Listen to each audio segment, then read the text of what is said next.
Oke, Assalamualaikum warahmatullahi wabarakatuh. Baik anak-anak, kembali lagi di channel Sinau Geografi. Dan pada kesempatan kali ini kita akan membahas materi tentang potensi dan persebaran sumber daya alam di Indonesia.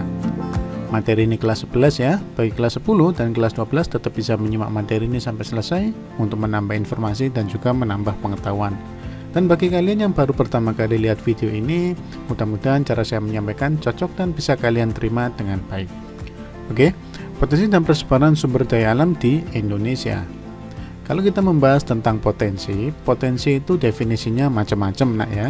Bisa kita katakan kekuatan, bisa kita katakan kemampuan, dan macam-macam sebagainya. Dalam konteks ini sumber daya alam, saya katakan potensi itu kemampuan, atau bisa jadi kekuatan, atau mungkin juga kekayaan. Jadi kalau dibilang potensi sumber daya alam Indonesia, maka kekayaan alam Indonesia itu jelas sangat banyak sekali. Oke, dari kata potensi kalian bisa paham ya. Jadi kalau potensi sumber daya alam, maka kekayaan alam atau kemampuannya atau kekuatan Indonesia secara sumber daya alam sangat besar sekali. Nah, seperti apa aja potensinya?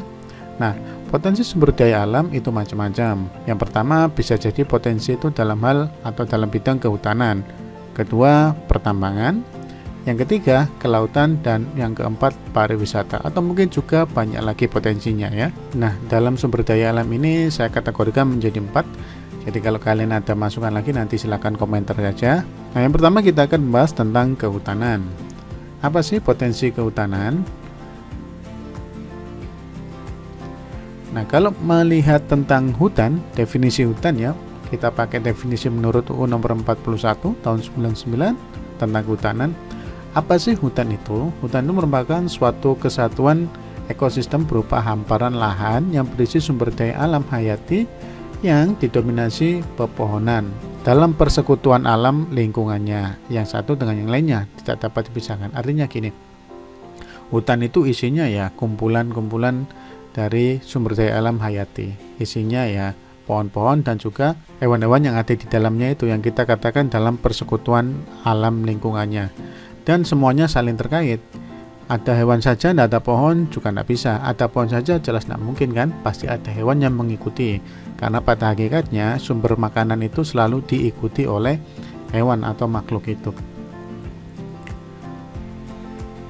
Nah, hutan sendiri pernah kita bahas ya di pertemuan sebelumnya, terbagi dalam beberapa macam atau jenis. Jadi di Indonesia potensi hutannya sangat luar biasa ya. Yang pertama yaitu hutan hujan tropis, kedua ada hutan musim, ketiga hutan mangrove, hutan sabana, dan juga hutan rawa. Saya yakin kalian kalau melihat video-video sebelumnya, kalian bisa memahami ya materi tentang hutan ini. Jadi nanti kalian bisa buka-buka lagi ya. Kalau saya jelaskan di sini kurang lengkap, nanti kalian buka video-video sebelumnya yang membahas tentang bioma. Jadi bioma itu membahas tentang salah satunya tumbuhan yaitu jenis-jenis hutan. Oke. Kita bahas satu persatu lagi. Yang pertama potensi di Indonesia tentang hutan hujan tropis dan di mana persebarannya.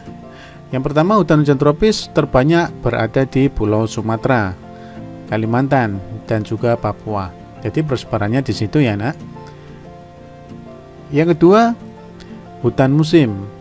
Di mana sih hutan musim itu? Hutan musim itu banyak ditemukan di daerah Jawa Tengah, ada juga di Jawa Timur, atau mungkin bahkan sampai ke daerah Nusa Tenggara. Hutan musim itu berarti ada musim-musimnya gitu ya. Kemudian potensi tentang hutan mangrove. Jadi hutan mangrove di Indonesia juga tidak kalah besar, sangat besar sekali, dan manfaatnya juga sangat besar, terutama untuk menahan abrasi air laut.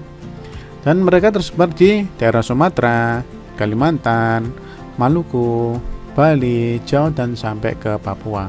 Umumnya berada memang di daerah garis-garis pantai, karena memang tumbuhnya di daerah rawa sampai ke daerah pantai. Itu untuk hutan mangrove.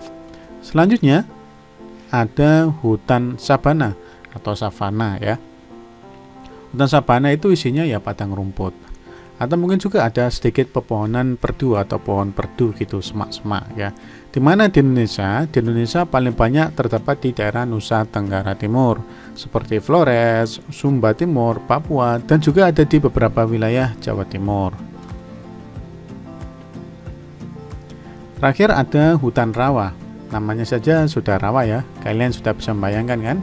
Jadi hutan rawa itu banyak tersebar di sepanjang pantai timur Sumatera. Jadi di sini posisinya ya. Kemudian ada juga di Kalimantan, ada juga di Papua dan juga di Pulau Jawa. Pokoknya dekat-dekat dengan laut gitu ya. Biasanya banyak rawa juga di situ. Kondisi airnya biasanya payau. Oke, itu untuk potensi hutan di Indonesia. Ada banyak ya, dan juga beberapa wilayah persebarannya. Nanti kalau memang kalian ada masukan tentang Pak, ada di wilayah sini, ada di wilayah sini, silahkan tulis saja di kolom komentar. Selanjutnya kita akan membahas tentang potensi sumber daya alam di Indonesia. Yang kedua ya, yaitu potensi pertambangan. Kalau kita membahas tentang pertambangan, paling tidak kalian memahami apa sih definisi pertambangan itu. Jadi pertambangan itu adalah satu kegiatan. Kegiatan apa? Mengambil endapan bahan galian berharga dan bernilai ekonomis. Di mana letaknya? Di dalam kulit bumi, baik secara mekanis maupun manual, pada permukaan bumi, di bawah permukaan bumi, dan di bawah permukaan air. Artinya semuanya ada di dalam bumi dan perlu digali. Itu yang disebut dengan pertambangan. Jadi sebuah usaha untuk mengambil itu semua. Itu yang disebut menambang ya. Gampangnya seperti itu. Nah, beberapa hasil tambang atau pertambangan di Indonesia, yang pertama ada minyak bumi. Jadi Indonesia juga kaya minyak bumi. Di mana persebarannya? Ada di Pulau Sumatera, tepatnya di Aceh, Sumatera Utara, Riau, dan juga Sumatera Selatan. Di Jawa juga ada, khususnya di daerah Jawa Timur dan juga Jawa Barat. Kemudian ada di Pulau Maluku, tepatnya di Pulau Seram. Kemudian di Pulau Kalimantan, tepatnya di Kalimantan Selatan, dan juga terakhir ada di daerah Papua. Wilayah pulau-pulau itu memiliki kandungan minyak yang ya bisa dikatakan tidak sedikit. Jadi Indonesia punya potensi yang besar terhadap pertambangan minyak bumi. Yang kedua, yaitu gas alam. Gas ya. Jadi Indonesia lokasinya tersebar di beberapa wilayah seperti di Arun di daerah Aceh, kemudian Bontang, Kalimantan, kemudian di Jawa Barat juga ada, Sumatera Utara juga ada, dan juga di daerah Sumatera Selatan. Kurang lebih di daerah-daerah itu persebaran wilayah pertambangan gas alam. Kemudian selanjutnya ada batu bara. Kalau batu bara saya yakin kalian semua sering melihat ya, bentuknya seperti arang gitu kan, batu arang. Nah, di mana persebaran batu bara? Pertama ada di Bukit Asam di daerah Sumatera Selatan. Kemudian ada di daerah Kota Baru, tepatnya di Pulau Laut, yaitu di Kalimantan Selatan. Loh Pak, di selain pulau itu saya pernah lihat ya, mungkin itu hanya dibawa atau didistribusikan saja ya. Tapi paling banyak terdapat di wilayah yang saya sebut ini. Selanjutnya ada emas dan perak. Ini saya gabung aja ya. Jadi emas dan perak itu juga masuk dalam kategori pertambangan karena harus digali bahan galian ya. Di mana tepatnya? Yaitu di Meulaboh, daerah Aceh. Ada Bengkalis di daerah Sumatera. Ada Sambas, Kalimantan Barat. Ada Bola Mangondo, daerah Sulawesi Utara. Tembagapura di Papua. Cikotok, daerah Banten. Logas, Riau tepatnya. Kemudian ada di daerah Rejang Lebong, yaitu di daerah Bengkulu. Jadi di wilayah-wilayah ini banyak sekali pertambangan emas dan juga perak. Selanjutnya ada tembaga. Sering kan mendengar kata tembaga? Ya, banyak sekali dimanfaatkan, salah satunya untuk instalasi listrik, kabel listrik gitu kan, itu dari tembaga juga. Atau mungkin juga campuran uang koin. Walaupun uang koin sekarang juga sudah mulai jarang digunakan ya, yang uang emas itu. Jadi tembaga itu ada di wilayah Papua, jelas. Ada di daerah Jawa Tengah, tepatnya di Wonogiri. Jawa Barat di daerah Cikotok, ada di Sulawesi Selatan di Sangkaropi, dan juga Sumatera Barat di Sulungkang. Kalimantan Tengah, Sanaman Mantikei. Wah, ini sulit juga saya ngomongnya, mohon maaf kalau salah ya. Kemudian ada juga di daerah Sulawesi Utara. Jadi pertambangan tembaga di situ atau pengolahan tembaga di situ ya. Kemudian ada yang namanya bauksit. Bauksit itu di mana letaknya? Yaitu di daerah Kalimantan Tengah. Ada juga Kalimantan Barat, ada di Bangka Belitung dan Kepulauan Riau, Karimun, dan Tanjung Pinang. Jadi tepatnya di Pulau Bintan. Sangat banyak lagi persebarannya ya.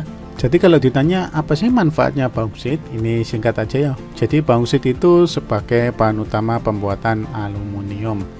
Nah, kalau aluminium manfaatnya apa? Banyak sekali kan? Bisa kalian lihat alat-alat atau perkakas di rumah tangga kalian, di tempat tinggal kalian yang memanfaatkan bahan dari aluminium. Dan bauksit menjadi salah satu bahan pembuat aluminium itu. Oke, selanjutnya kita akan bahas tentang nikel. Nikel ya. Nikel tersebar di wilayah Sulawesi Selatan, tepatnya di Luwu Timur, Sulawesi Tenggara yaitu di Kolaka, ada di Sulawesi Tengah di Morowali, Maluku Utara, tepatnya di Halmahera Timur, kemudian di Papua Barat yaitu Pulau Gag. Jadi kalau ditanya nikel itu manfaatnya untuk apa? Ada yang tahu? Jadi nikel itu manfaatnya adalah untuk bahan campuran bahan-bahan macam-macam ya, seperti pembuatan rel, mungkin juga untuk bahan bangunan, atau mungkin keperluan-keperluan dalam bidang elektronik. Jadi ini sebagai bahan campurannya saja, jadi harus diolah ya. Kemudian ada timah. Pernah lihat timah kan? Kalau kalian pernah lihat keluarga kalian itu sedang mensolder, nah bahannya dari timah yang untuk nyolder itu ya. Kemudian persebarannya di mana? Persebaran timah ini letaknya di Kepulauan Bangka Belitung, ada juga di Bangkinang, tepatnya di Riau, kemudian di Sungai Liat, Pulau Bangka ya, Dabu di Pulau Singkep Riau, Muntok Kepulauan Bangka Belitung. Jadi tersebar di wilayah Sumatera kebanyakan di situ ya. Oke, itu untuk pertambangan timah. Manfaatnya ya sudah jelas tadi ya, sudah saya sebutkan salah satunya ya untuk bidang elektronik salah satunya, dan banyak sekali campuran-campuran lain. Kemudian ini yaitu intan. Nah, jelas dari gambarnya aja sudah terlihat sangat bagus sekali ya. Persebaran intan di Indonesia meliputi wilayah Martapura yaitu Kalimantan Selatan, Murung Raya daerah Kalimantan Tengah, Banjarbaru Kalimantan Selatan, dan juga daerah Riau. Manfaatnya apa ya, kalian bisa simpulkan sendiri dengan adanya perhiasan yang sedemikian bagusnya ini, manfaatnya kira-kira apa gitu ya. Selanjutnya kita akan membahas tentang bidang kelautan. Laut, bagaimana potensi laut di Indonesia? Sangat besar sekali. Pernah dengar yang namanya Indonesia sebagai negara maritim? Nah, karena memang negara Indonesia sebagian besar wilayahnya adalah wilayah laut. Disebut juga negara kepulauan karena terdiri dari banyak pulau. Nah, ada potensi apa di situ? Ada 3.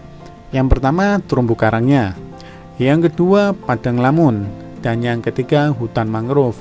Walaupun hutan mangrove tadi sudah kita sebut ya ke dalam pembagian jenis hutan, tapi mangrove juga bisa dikategorikan wilayah kelautan karena dia masuk ke wilayah perbatasan antara darat dan laut. Tapi kalau kalian punya pendapat ini mestinya masuk yang kehutanan aja, ya tidak masalah. Kita bahas satu persatu ya. Yang pertama yaitu terumbu karang. Siapa sih yang tidak tahu terumbu karang? Bentuknya yang sangat indah, sangat bagus sekali ini, yang menjadi sumber atau tempat habitat makhluk hidup laut. Beberapa tempat juga memiliki warna-warna yang sangat bagus sekali, layaknya taman tapi ada di dasar laut. Kekayaan terumbu karang tertinggi berada di perairan Pulau Papua yaitu kepala burungnya. Jadi kalau kalian lihat Pulau Papua itu yang paling barat kan bentuknya seperti kepala burungnya. Di daerah situ banyak sekali. Dan juga sekitarnya meliputi ya Raja Ampat, Halmahera. Selain itu juga ada termasuk di daerah perairan Sulawesi.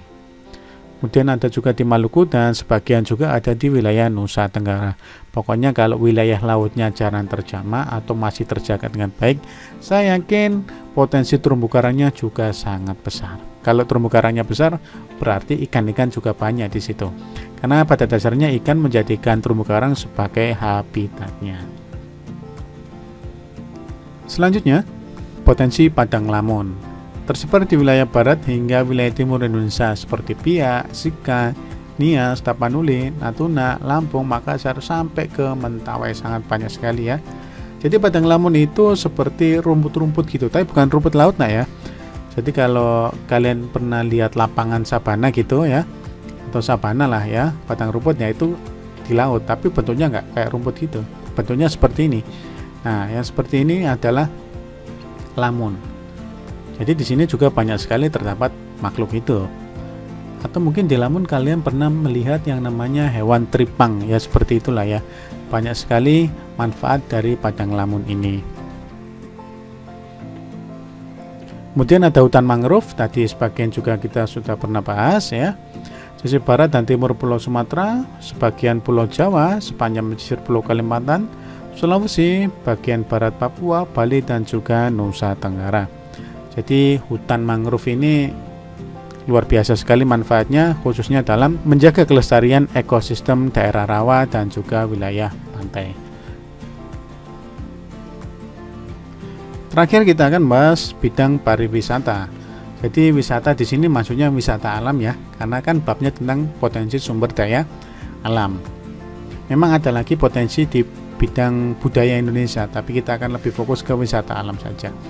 Jadi merupakan bentuk kegiatan rekreasi dan pariwisata yang memanfaatkan potensi sumber daya alam, baik dalam keadaan alami maupun setelah ada usaha budidaya. Daya wisata ini berupa keanekaragaman dan keunikan lingkungan alam. Hal ini terdapat baik di wilayah perairan laut maupun daratan di Indonesia. Kalian tahu kan Indonesia sendiri bentuknya seperti apa? Baik wilayah lautnya ataupun wilayah daratnya, semuanya punya potensi estetika yang tinggi sehingga bisa menjadi wahana atau sarana rekreasi atau pariwisata. Contohnya pantai. Pernah ke pantai kan? Ini juga menjadi sumber objek wisata. Pantai mana? Banyak sekali. Hampir di seluruh wilayah Indonesia pantainya bagus. Khususnya wilayah Indonesia bagian tengah sampai ke timur luar biasa ya. Kalau wilayah barat ya bagus juga sih, tapi beberapa bagian perlu dikelola lebih baik lagi. Kemudian ada pegunungan atau gunung. Ini contoh Gunung Bromo. Kalau kalian pernah ke Gunung Bromo, nah berarti kalian sudah menikmati salah satu sumber daya alam yang ada di daratan sebagai wisata. Perkebunan di daerah puncak ya tepatnya. Kemudian ada waterfall atau air terjun. Jadi masih banyak sekali potensi-potensi sumber daya alam di Indonesia yang bisa dimanfaatkan sebagai sarana pariwisata. Oke anak-anak, itu pembahasan tentang potensi dan persebaran sumber daya alam yang ada di Indonesia. Kalau penyampaian saya ada yang kurang, silakan kalian tambahkan di kolom komentar ya supaya videonya lebih sempurna. Dan kalau ada pertanyaan juga silakan tulis di kolom komentar. Oke, sampai di sini dulu videonya. Semoga ilmunya bermanfaat dan sampai jumpa di pertemuan selanjutnya. Assalamualaikum warahmatullahi wabarakatuh.